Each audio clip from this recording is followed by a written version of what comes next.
오늘 우리는 안디옥 교회를 보고 있습니다. 이 안디옥 교회는 예루살렘 교회와 사뭇 다르다는 것을 알 수 있습니다. 먼저 출발부터 다릅니다. 예루살렘 교회는 마가 다락방에서 시작되었고 사도와 120명의 제자들로 시작되었습니다. 하지만 안디옥 교회는 스데반의 순교 이후에 흩어진 사람들이 세운 교회가 안디옥 교회입니다. 또한 구성원도 확실히 다르지요. 예루살렘 교회는 사도들이 있었지만 안디옥 교회는 사도들은 한 명도 없었습니다. 그들의 구성원을 보면 정말 이해할 수 없는 조합이다 이렇게 느껴집니다. 유력 가문의 출신인 정통 유대인인 바나바와 흑인 노예 출신인 시므온과 무명의 이방인 루기오, 불의한 매국노로 취급받던 헤롯 가문의 마나엔, 그리고 교회를 짓밟았던 사울이 함께 했다는 것을 알 수 있습니다. 이들이 함께 어우러질 수 있었던 것은 예수 그리스도를 중심으로 이어졌기 때문에 가능한 일이었습니다. 그래서 그 교회가 이상적인 교회고 모든 사람들이 서로 수용하고 용납하는 보편적인 교회였다, 이런 얘기를 우리는 듣고 있습니다. 그런데 오늘 2절에는 이렇게 시작하고 있습니다. 보니까 주를 섬겨 금식할 때에 이렇게 말합니다. 왜 금식을 했을까? 이런 의문점을 갖게 됩니다. 금식하는 목적이 무엇이었을까요? 일반적으로 우리가 금식을 한다 그러면 특별한 목적을 가지고 기도할 때에 금식을 합니다. 개인적인 어떤 자신의 진로나 자녀들의 문제나 또 인생의 어떤 방향을 바꿀 때, 직장을 바꿀 때 이럴 때에 주로 금식을 많이 하죠. 일반적으로 가정의 문제나 교회의 문제, 문제가 생길 때에 금식을 많이 하고 있습니다. 그러면 이들이 하는 금식은 어떤 것이었을까? 이런 생각을 합니다. 여기서는 뭘 달라고 어떤 목적을 이루기 위한 금식이 아니었습니다. 그러니까 그들은 금식을 통한 일상적인 기도였다, 이렇게 보여집니다. 그걸 어떻게 할 수 있냐면 주를 섬겨 이렇게 이야기하잖아요. 앞에 보면 주를 섬겨. 이 주를 섬겨, 섬긴다는 말이 무슨 뜻이냐면 헬라어 단어를 보면 예배한다 이렇게 나와 있습니다. 영어 성경에도 worship 이렇게 하면서 예배한다 이렇게 나와 있어요. 그러니까 주를 예배했다, 이걸 무슨 뜻이냐면 하나님을 섬기되 내 마음을 다하고 주님께 봉사하듯이 섬기는 것을 말하고 있습니다. 말씀에 대한 자세가 확실히 다른 거죠. 여기 보면 경배하는 마음이 그들에게 충만했고 말씀을 듣는 자세가 달랐고 주의 뜻을 기다리는 마음이 있었다. 이것이 중요한 것이죠. 주의 뜻을 기다렸다는 겁니다. 이 예배는 그들 속에 하나님과의 어떤 만남, 그런 관계 속에서 있었습니다. 우리는 하나님을 섬긴다 할 때 보면 대략 물질로 섬긴다 이런 생각을 많이 합니다만은 여기서 나오는 거 보면 온전히 마음을 다하여 섬긴다 이런 뜻이 더 훨씬 강합니다. 그러니까 그 뜻을 기다리며 그분이 원하시는 게 무엇인지를 찾아가는 그런 섬김이 예배 가운데 있었다는 것을 알 수 있습니다. 주를 섬겨 금식할 때에 이 특별히 금식하여 섬긴다는 것은 뭘 없앤다는 거예요? 욕망을 없애는 거죠. 먹는 욕망, 세속적인 욕망을 끊어버리고 영적으로 심령을 깨끗하게 하는 그런 가운데에서 주님께 예배하는 것을 볼 수 있습니다. 그러니까 이들이 하나님께 예배하는 모습은 정말 진실하고 경건하고 온전한 모습인 걸 알 수 있습니다. 이 예배하면서 뭘 들었을까요? 하나님의 음성, 하나님의 뜻을 찾아 나가기 시작했다는 것이 놀랍습니다. 왜냐하면 이렇게 예배할 때에 성령이 이르시되 이렇게 말합니다. 주님의 뜻을 따라서 섬길 때 성령께서 그들에게 말씀하셨다는 것이 놀라운 특징이에요. 성령께서 무슨 말씀을 하셨냐? 이 바나바와 사울을 따로 세우라, 이런 메시지가 들려진 것이죠. 한 사람이 아니라 여러 사람인 걸 알 수 있습니다. 우린 여기서 사울이라는 사람을 한번 보면 이름이 13장에서 사울에서 바울로 바뀌는 걸 알 수 있습니다. 일반적으로 사울은 큰 자고 바울은 작은 자다. 그래서 자기가 겸손하기 위해서 이름을 바꾸었다. 이렇게 말하기도 합니다. 그 뜻이 그러니까요. 하지만 정확한 표현은 사울은 히브리식 이름이고 바울은 헬라식 이름입니다.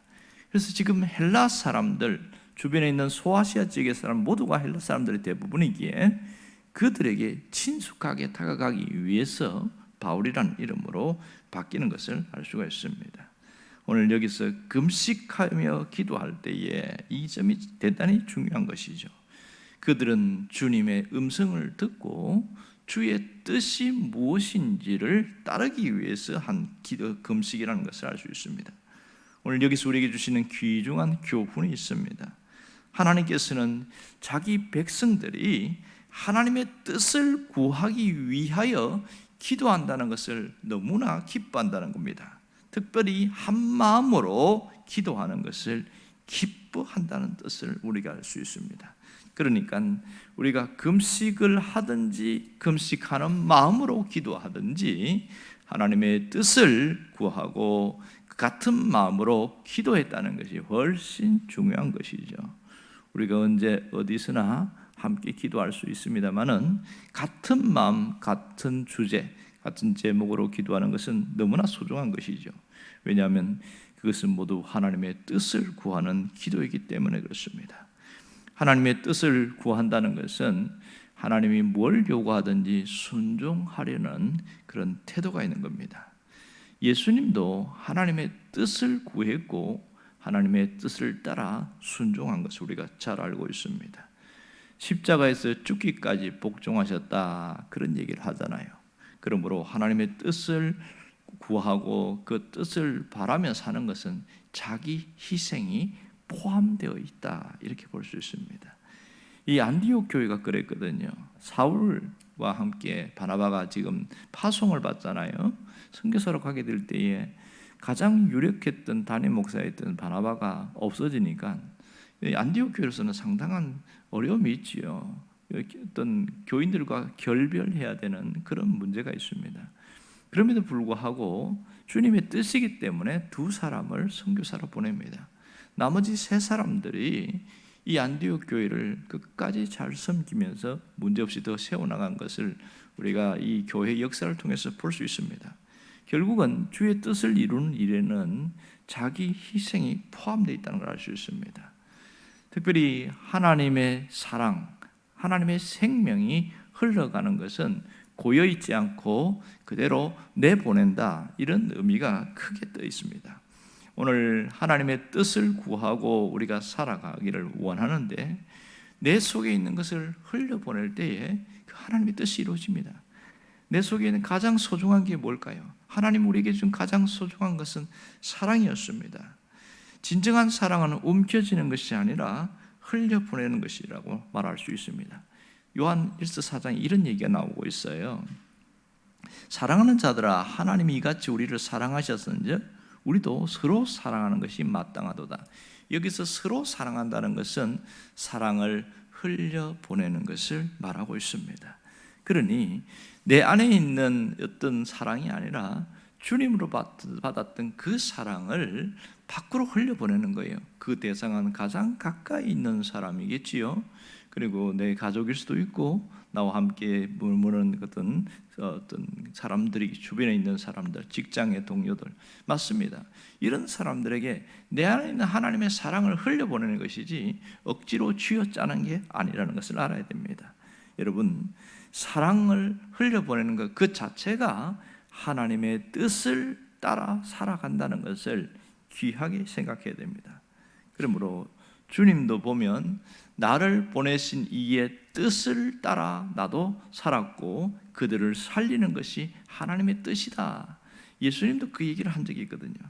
결국은 우리의 모든 일생은 하나님의 뜻을 구하고 그 뜻을 따라서 그 뜻을 이루는 그런 삶을 살아가는 것, 이것이 우리의 삶의 목표가 되어야 된다는 것을 기억해야 합니다. 주님의 뜻을 따르고 실천하는 일이 무거운 일이나 어려운 일이 아니라 주님의 사랑을 충만하게 받은 사람은 누구나 할 수 있는 일이고 모두가 가능한 일이라는 것을 알 수 있습니다. 특별히 한 마음을 갖고 그렇게 살아가는 것 대단히 중요한 것이죠. 오늘 주를 섬겨 금식한 이들의 모습은 바로 오늘 우리에게 동일한 것을 보여줍니다. 내가 하나님을 예배하는 목적이 뭐냐? 그것은 하나님의 뜻을 구하고 주님의 음성을 듣기 위함이다. 하나님의 뜻이 나를 통하여 내 삶을 통해서 흘러가기를 원하는 그 깊은 속뜻이 있습니다. 오늘 우리가 이 하나님의 뜻을 이루어 나가려고 기도할 때에 하나님은 나를 통하여 일하신다는 사실을 잊지 않기를 원합니다. 오늘도 주님의 뜻을 구하며 하루를 시작할 수 있기를 간절히 바랍니다. 기도하겠습니다.